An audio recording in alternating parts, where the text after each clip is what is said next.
here. I really appreciate you coming on once again. And you have this new documentary coming out, and you sent me the introduction to this new documentary, and it seems very, very interesting, and you gave me a little bit of a rundown of what it's about. Can you just tell everyone a little bit about what you are putting out there and what it's all about? This documentary, called All the Plenary's Men, is a sequel to the last one I did, which was The Veneer of Justice in a Kingdom of Crime. And this one really gets to the ultimate question, which is, who is the real sovereign authority in the United States? Because if you look at the prosecutorial history of the Department of Justice with the big banks, it is very difficult at this point to conclude that the banks don't have criminal immunity. They do have criminal immunity because they never go to jail. And that's a real problem because, I don't know if you've ever seen the William Blackstone quote. Blackstone was the legal scholar in England hundreds of years ago, and he put a very succinct formulation out in which he said, the king can do no wrong.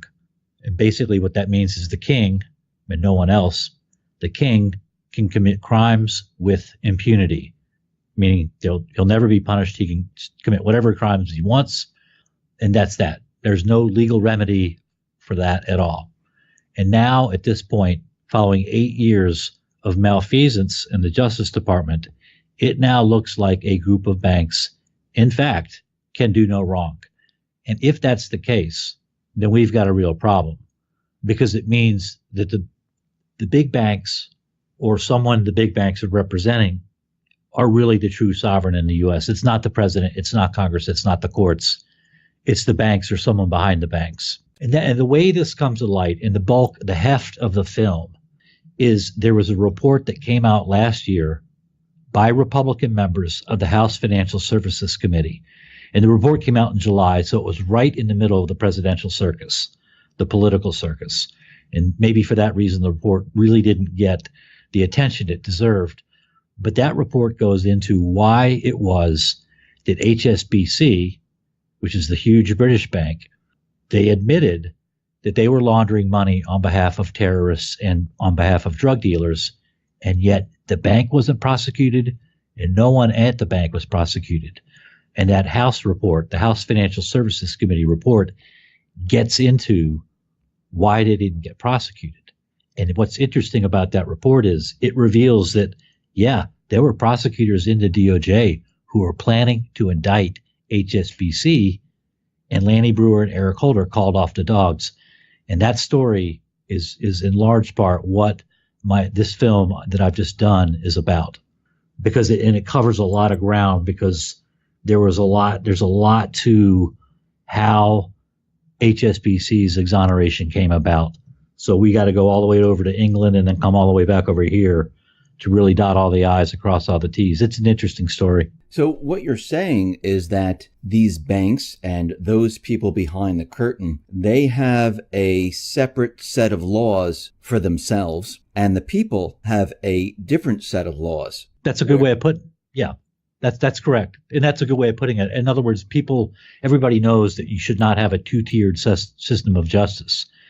And while we're pretty much familiar with one tier of justice, namely the one that applies to us, no one ever talks about, well, what does the second tier look like? It's not like these guys are making decisions and doing things at random. They're not. There's a set of rules in place. And this film, All the Plenary's Men, gets into what those rules are. They're out there. So who is actually running this country? I mean, we use names like deep state, neocons, central bankers. From your research, who is behind the curtain here? Who's running the country? Well, insofar as the banks are concerned, the banks are running the country. Who is ultimately running it? I don't really know. I don't know who the king is. And one of the reasons I titled the film All the Plenary's Men is that there's a group of bankers in Basel, Switzerland that calls itself the Plenary, and they are controlling things in the U.S. They certainly have full control of the Justice Department, and they're calling the shots. I can't answer the ultimate question of, who is behind the curtain, but I don't, from my way of thinking, I don't really need to answer that question. I can't get to the king, and I don't need to get to the king. What I need, and what I think people need to understand, is that we need to get to the king's men, right? I don't know if you know this, but In 1215, when the Magna Carta was signed, 150 years later, as people began to process what does the rule of law mean? If the law is the ultimate authority, then the king's men shouldn't be allowed to do all these things that they're doing.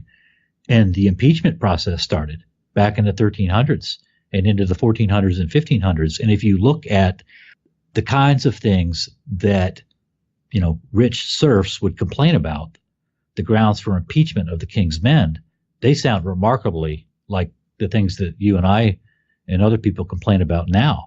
The abuse of authority, the abuse of law, the rewarding of cronies who are unworthy with lavish, financial positions for no other reason that they do your bidding. All of these things were grounds for impeachment several centuries ago. And what that reveals is that, those impeachment articles were never directed at the king himself, because as Blackstone said, the king could do no wrong, but we can get to his men. So the people in the U.S. who are doing wrong are the people who took an oath to uphold the laws of the United States and to uphold the Constitution, and then turn right around and answer to a group of bankers. That's a problem. We can do something about that. When you say bankers, you're including the Fed, the central bank, in this? Oh, most certainly. Certainly the Federal Reserve, which is, they have the sovereign power to coin money, and the U.S. Treasury. Those two are included. But those are both controlled. They're controlled by a group of banks. Basically, there's a formal group of too big to fail banks out there, and those banks are identified as globally, systemically important financial institutions by a group operating in the Bank for International Settlements, and that group goes by the name of the Financial Stability Board, which sounds like an innocuous, that's a benign, good thing. These guys are all about helping us with financial stability. Well, what does stability mean? It's just a cover. It's just a front for the banking cartel. And this list of globally systemically important financial institutions, what's called SIFIs, that's the cartel. There you go. Those banks are above the law. You know what I noticed when you mentioned the names of these different systems? They always pick names that make it sound good, that it's, it's for the people. Like, it's the Federal Reserve, or even bills that the government puts out, the Patriot Act, the, Affordable Care. It's all good for you. But yeah. And it's always the opposite. All these things of. Yeah, we're from the government. We're here to help you. Yeah. And it's always the opposite. All these things of, where they come up with these names, it's completely the opposite. It's never for the people whatsoever. So we know that there were certain banks that were involved in, let's say, gold and silver manipulation in the LIBOR scandal. You mentioned HSBC with drug money laundering, and nothing ever happened to these banks. I mean, yeah, they get fines here and there, but the amount of money that they make on these operations they have are a lot more than the fines they do receive. And the government, well, they don't touch them whatsoever, ever. No. And I'll tell you something about those so-called fines. They're not fines. How many parking tickets have you gotten? Let's say you've gotten 50 parking tickets in your life. How many times have you gone into the government and negotiated the amount of the fine down? The answer is 0. These guys, they negotiate the amount down every time.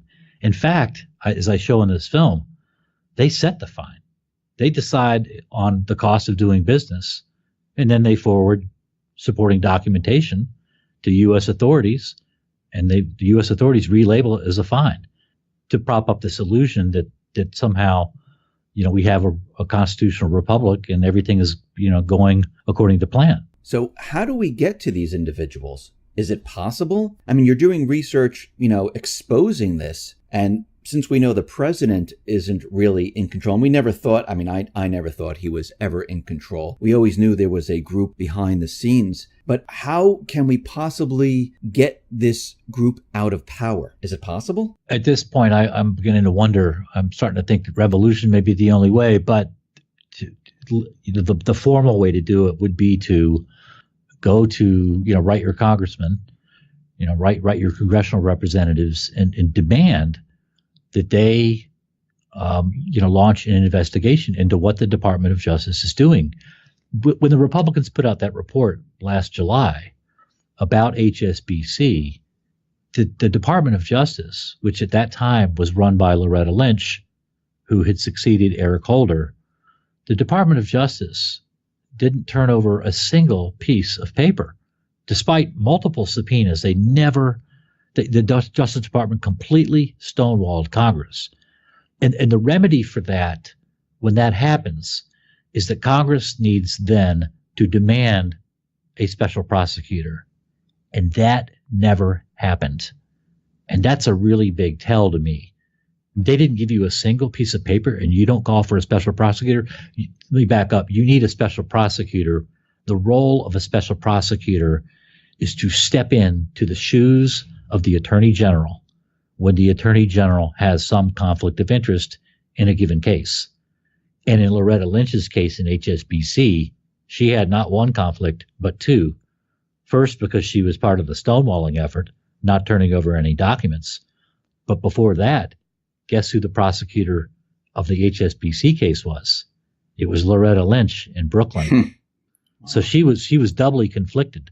And even though that was the case, it was undisputed, nobody ever asked for a special prosecutor. What they did is they put out their report in July of 2016, and that was that. They washed their hands. Now, had they waited, they could have gone in theory they could still go to Jeff Sessions and say, hey, these documents that you're hiding about the HSBC case, turn them over. There's not even a political reason for you not to do that. All you'd be doing is implicating Eric Holder and Loretta Lynch. Who cares about them, right? But I guarantee you two things. One, Sessions isn't going to turn over those documents either. And two, Congress will never do anything about it because they're controlled by the banking cartel too. All of them are controlled by the banking cartel. Congress right now, when we look at it, is completely corrupt, receiving free money from the central bank and corporations. And we can see they have not done anything for the people for a very long time. They do it. Well, if you think about it, if it's true that the real sovereign power in the U.S. isn't the U.S. government, then it's not their job to represent you at all. That's true. Their job is to carry out orders from the real sovereign power in the U.S. And they're doing a wonderful job at that. I want to go back to 2008 when we had the financial meltdown at that point, and the banks came out and they kind of scared Congress into giving money to the banking system. Because every time there is something that happens, I noticed that governments or those people behind the curtain, central bank, they always use some type of scare tactic, like, something's going to happen. Like let's take, for instance, the Brexit. Well, if the UK leaves, we're going to have a financial meltdown. Things are going to be, completely terrible. Everything's going to melt down. It's not going to work out. Back in 2008, if we don't get this money, the economy is going to come to an end. And they continually use these scare tactics. And we're coming up most likely to and everything that I've been looking at, another financial crisis. And these bankers are, they're going to use the same exact tactics as they did before to say, if you don't do this, this is what's going to happen. Right. And let me, so those are two different parts. There's what happened in 2008 and what's coming. They're two great questions. 2008 was really interesting. I actually get a little bit of hope from 2008 because what really scared Congress wasn't the banks. Congress was already in the pocket of the banks by then. What was interesting in that, if you remember on September 29th, the first time the vote for TARP came up in the House, it failed. And the reason it failed is that people were so angry and had written and faxed and emailed Congress in unprecedented waves that's what scared Congress. Now, 4 days later, they got it together after a few bribes and a few threats, and they passed TARP. But the real thing that scared Congress was the people. That therein lies your clue to how to rein in this government, is get the American people, who are well armed, incidentally, pissed off. That puts them in line. But the interesting thing about the crisis, there's a lot of interesting things that happen in the crisis. And the scare tactics is a big part of it. And that's certainly key. They invent all these stories that are totally ludicrous. And one of the stories was that there was a drawdown in the money market system, and that $550 billion had been withdrawn from the system over the course of 2 hours. That story actually didn't surface during that meltdown. That actually was originated by Paul Kanjorski in March of 2009 in a C-SPAN interview. The actual story is that the drawdown occurred over the course of, I think, 2 weeks, maybe 3 weeks. It was $150 billion, no real big deal, and it was stopped on September 20th by a promise from the Treasury to back up the money market system to the tune of $50 billion. That was all it took, and that little crisis was over. And yet, even now, people point to that as a reason that we needed TARP. But that crisis was done by September 20th, and TARP didn't pass until October 3rd. So that story doesn't work. The really interesting thing to me, though, about that meltdown in September was that if you look at the bank stocks during that time, let's say from September 1st to October 3rd, when TARP passed, Goldman Sachs stock goes down about 20%. JP Morgan stock went up 20%. And the reason for that, to my way of thinking, is that the market had sniffed out the fact that JP Morgan was already, that the Federal Reserve was already backing up JP Morgan. The market knew that. And the way the market knew that was from the bailout of JP Morgan in the Bear Stearns meltdown the previous March. Everybody thinks that was a bailout of Bear Stearns bondholders. It wasn't. It was a bailout of JP Morgan. There's an options trader in Chicago named John O'Legs who wrote an article about that, and he details exactly what happened in that meltdown. But the point about, the contrast between Goldman Sachs and JP Morgan is that during that meltdown in September, nobody really knew what the score was. Nobody really knew who was in control. But the market had seemed to sniff out the fact that JP Morgan was backed up by the Fed. And it wasn't until later that we now kind of know, looking at the course of events, that it's really Goldman Sachs who's calling the shots. I think anybody who had any doubt about that just needs to take one look at the Trump administration, and that should extinguish all doubt.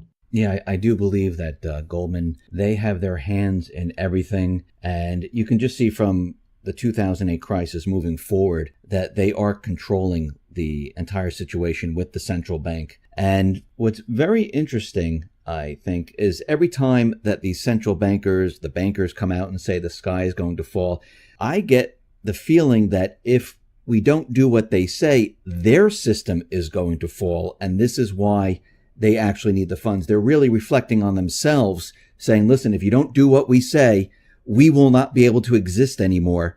And the system, the way we're keeping it and the way we have it right now, will come down. Yeah, I think that's totally right. In fact, if you look at the granular story that they told at the time, the particular story, forgetting the drawdown story, that one I've already debunked. There was a second story that they trotted out, and that was that the commercial paper market was melting down, and that was the linkage that they were trying to plump between Wall Street and Main Street. In other words, if Wall Street goes down, Main Street's coming down with it due to commercial paper.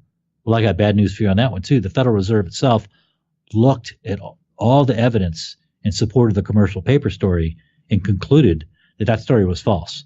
That in fact, non-financial institution commercial paper throughout the teeth of the crisis didn't even show a blip. That it was all financial commercial paper, meaning commercial paper from the bank, non-financial commercial paper for the most part, meaning commercial paper, short-term IOUs written by mom and pop businesses. The non-financial commercial paper market didn't even flinch during the crisis. It was the commercial paper market did. So that story fails too. But it's always a scare tactic. The other element to it is these banks are organized crime. So when they come to you and say the sky is falling, what they're really saying is, you got a nice family here, Dave. Be ashamed if something happened to them. That's what that really is. Yeah, absolutely true. So from your investigation and from what you've been looking at, what else have you found out that you can tell us right now? There's a reason that Trump has walked back a lot of his campaign promises. I mean, he sounded fantastic on the campaign trail. He was saying the things that all of us wanted to hear. And now, he's not going to prosecute Hillary. He's not going to rein in Obamacare and on and on. And that gets to the fact that Trump is not, he's the president, but the president's not the sovereign. He's not calling the shots. That's not his job. He's a manager for the powers that be. He's a manager for the banks. He's a manager for this cartel of criminal banks. And that's a disastrous thing because, one of the previous questions you would ask me is what happens in the next meltdown. And at this point, where you don't have the rule of law anymore, they don't even need a bailout anymore. They just do whatever they want because nothing's going to happen. So when you say that when the next financial crisis comes along, I mean, in your mind, what do you think they're going to do? Take your bank accounts. So you think they're going to use those bail-in documents, or do you think they're just going to forget that?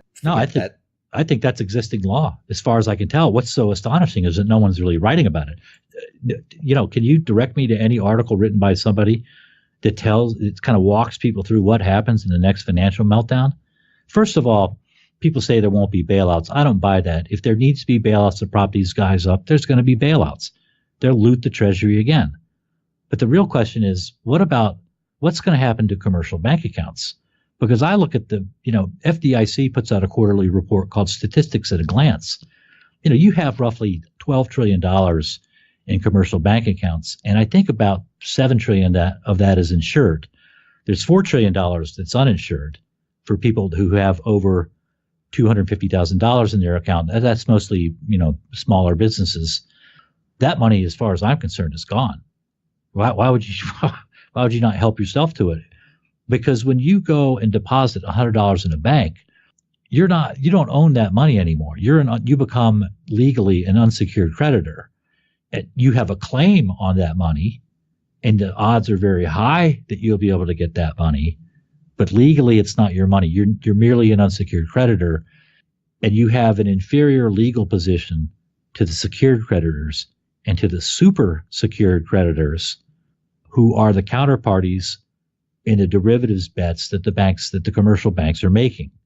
Do you follow me? So in other words, if Citigroup, to use this example as a bank, if Citigroup starts to totter and its counterparties on its derivatives get worried that Citigroup may buckle and fall, those counterparties, who are other too big to fail banks, can reach into Citigroup and grab assets.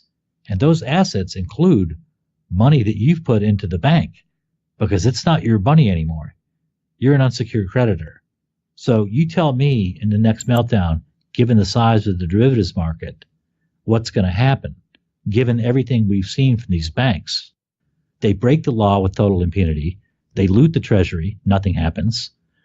And we're going to have another meltdown, and you don't think they're going to reach in and grab $4 million or $12 trillion from commercial bank accounts? You're insane. So let me just get this straight so I can understand and other people can understand. Now, in Cyprus, they had capital controls. They went into the bank and they replaced it with worthless bank stock. Won't they do the same thing again? Again, I always see them doing something saying, well, this is going to benefit you. We're going to take your currency right now, but don't worry, we're replacing it with this bank stock. And many people, correct me if I'm wrong, many people will think, well, okay, they're giving me bank stock right now. Everything is okay because I have another piece of paper, which is digital, in my account. Yeah, well, let me know how that works out. Have you ever met anybody who had an FDIC claim for a failed bank? I haven't. I don't know how that works. I don't know how those things work, So yeah, you might have bank stock, but how much is that bank stock going to be worth? The collateral's gone. But I'm just saying, to keep the people feeling like everything is still okay. Yes, we took your currency, but we replaced it. And I see the central bank, the banking system, the government trying to calm the situation down. I'm not saying it's a good situation. I'm just saying they're going to trick the people, like they always do, to make them feel like they did in Cyprus. Well, don't worry. We took your money, but we replaced it with something else, and you should feel okay now. And I'm just wondering how the American people are going to react to that. I don't know. How can you spend bank stock at a store? I can't. I can spend cash, when I go buy groceries. I can't whip out bank stock or IOUs or any other commercial paper. I use cash. That's what works. Cash and credit cards. That's it. Now, when I say banks, I want to be clear. I'm talking about commercial banks, that you bank at, right? Wells Fargo, Citigroup, Bank of America, JP Morgan, those. Other institutions, when you put money in, let's say you have a Schwab investment account. When you put money in a Schwab cash account, that's actually your money. Your legal status is better surprisingly. It's somebody like Schwab than it is a commercial bank. The commercial banks is where the problem is. But I don't know. Yeah, they'll do whatever they can to try to prop up the confidence of the American people, whether it's through bank stock or shiny certificates on your iPhone or whatever they got to do. But if you can't spend it, you're going to have do you know what a food riot looks like? I don't, and I don't want to know. The only ones I've seen are in other countries where shelves have gone empty and people fighting over a piece of meat. Never really saw it here. The only thing I think that people might have seen here is during the holiday season where people are fighting over a DVD player in Walmart and they're stepping on people. That's a new Christmas tradition, isn't it? Yes. The Walmart brawl video. So, that's why, with the banking system, they will most likely implement capital controls because there'll be no currency to take out. They'll have to control how much you can take out because they've taken most of it. And this is going to be, from my point of view, this is going to be a huge, huge problem across the country. And I know there's many others who out there saying the same thing that you are, that all this is basically just going to disappear. I don't know what's going to happen, but there's a reason that these maniacs are trying to outlaw cash, right? Because if you don't have cash, you don't have control. You're totally dependent on an electronic system that's run by criminals. That's horrifying. It's especially horrifying if you ever listen to the interview of John Cruz done by, I think, Richard Grove at Tragedy and Hope magazine. And Cruz says that, HSBC, like Wells Fargo, was opening accounts in people's names unbeknownst to the bank customers. And they were pumping tens of millions of dollars through those accounts before they closed the account. Well, guess what? They would open the account on Thursday. And when they went to close the account, they would close it on Wednesday, the day before. So the computer would look at that and go, well, that's not even real. You can't close an account, before you open the account. So that's not a real account. And it vanished. The account would vanish off the audit trail. Wait a minute. You're telling me they opened up an account on Thursday and they closed it on the day before? How is that even possible? You tell me, because it's done in computer system. That's why you change the code in a computer. You do whatever you want. But the point of that is what Cruz was saying is the reason that HSBC was doing that is so that those accounts would vanish from the audit trail as if they never existed. When John Cruz became a whistleblower, he said the first thing that happened when I became a whistleblower, because I saw all these accounts being opened and closed, I was watching it in real time. He said the day after I started blowing the whistle about this and running it up the flagpole within HSBC, the next thing I saw was that an illegal account opened in my name. Now, these people play for keeps. So how do we know? There could be, all the commercial banks could be doing this right now. Yeah, correct. We wouldn't even know it. Correct. Because one of the things I show in the film is that the banks aren't investigated. The banks handle their own investigation. The DOJ doesn't investigate the too big to fail banks at all.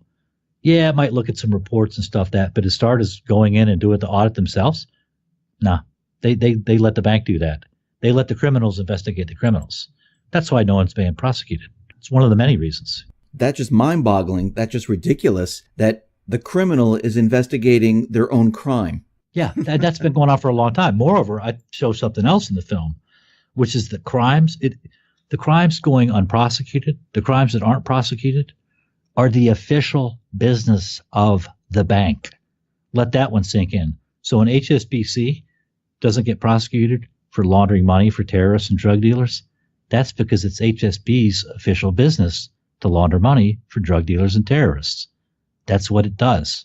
That's why they're not prosecuted. Now, it's not as if no bankers, if you're a banker for a too big to fail bank and you want to get prosecuted, here's what you do.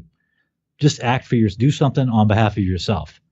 go do some insider trading on inside information, make a bunch of money that way, because that's not official bank business. That's a good way to get yourself in jail.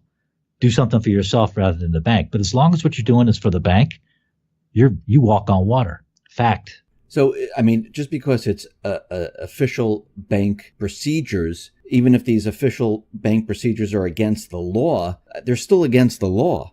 Yeah, but what I'm saying is, and what we were talking about at the beginning, the law doesn't really matter if the U.S. government isn't the real sovereign in the U.S. If the real sovereign is the banks themselves, the banks are the law. Right. So under their law, this is official bank business. So you're okay with that. I see what you're saying here. I'm not okay with it. No, not you, but I'm saying that the people behind the curtain, the banks are okay with that, and everything else is fine. Ding. And if you do insider trading or you leak information from the bank, well, that's completely against our rules and our secondary laws that you don't know about. Yeah, you're not helping us. You're not helping the team. You're helping yourself. So off to prison with you. That's what got Raj Gupta of Goldman Sachs in prison. That's what got Raj Rajaratnam of Galleon Hedge Fund, which is a non-cartel member, into prison. Insider trading. There was even a trader at Credit Suisse who went to prison. Jesse Eisinger wrote a piece in 2014 about that, but he wasn't doing what his bosses wanted. And there was a great journalist for I think it was Bloomberg named Jonathan Weil. And Weil was a stand-up dude. I used to write to him when I was kind of getting into this stuff. You're like, what is that? He would write back, and he would tell the truth too. But he's no longer a reporter for Bloomberg or anywhere, as far as I know. The people telling the truth. They're not part of it. Yeah. Nah. They don't stay around that long. Their shelf life is shorter than the propagandists. It all gets down to what's your real job. Who's the real sovereign? Are you helping the real? Are you helping the real sovereign, or aren't you? Because the real sovereign is not the president. It's not Congress. It's not the U.S. government. It's not the courts. The real sovereign is the too big to fail banks, or somebody the too big to fail banks answers to. Those are your two choices. Now, have you ever come across what the goal or what they're trying to accomplish with everything here? No, I haven't. And you can only, I can only speculate on what that might be based on patterns that you see over time. Certainly an overarching goal or an intermediary goal is control. Because, and the reason I say that is that the goal is not the accumulation of money, because the criminals have control of the printing press. They can print as much money as they want. That's true. That's not the goal. The goal is not for them to get more money. It's to take away and have control over your money. And they will have total control as soon as the entire currency system is electronic. At that point, it's game over. They've got total control. Because if they can disappear your account, you're nothing. You're in deep trouble. So if we're moving to this electronic type of currency because they want to get rid of cash, I mean, they've been talking about this for quite a while right now. From your research, how do they view Bitcoin? Have you come across anything with that? I wouldn't touch Bitcoin with a 10-foot pole because it's electronic. Who runs Bitcoin? Do you know for a fact who runs Bitcoin? Who's behind it? Who wrote the algos for Bitcoin? I don't know either. So I would not go anywhere near Bitcoin. That has all the wrong signs. Sort of like Edward Snowden, right? The guy comes out of nowhere. He's got all these documents. Nobody knows how many. He can't even keep his own story straight on how many documents he reviewed. I've reviewed documents professionally, and when somebody says one day they reviewed 8,000 documents and the next day it's 1.2 million, they're lying. And Edward Snowden has all this backing. In other words, he's being pushed by the media. I'm super wary. I stay as far away from the mainstream media as is human possibly. And when I see somebody being propped up by the media, I'm very wary. And for that reason, all the hype over Bitcoin, I'd be wary. John, thank you very much for being on the X22 Report Spotlight. When do you expect your documentary to be out? Well, I hope it's out on Friday, the 28th. But I tell you, it's been a real white whale for me to get this thing done. So that's a goal, but it's not a promise. Thank you very much for being on the X22 Report Spotlight. I'm going to put the link to your YouTube channel at the bottom of this video. So everyone who's listening, all you have to do is click on that link and it'll bring you right to his YouTube channel, make it a lot easier to view his documentary when it comes out. And you can view his other documentaries that he already has on his YouTube channel. John, once again, thank you very much for being on the Spotlight. Thank you, Dave. Always a pleasure.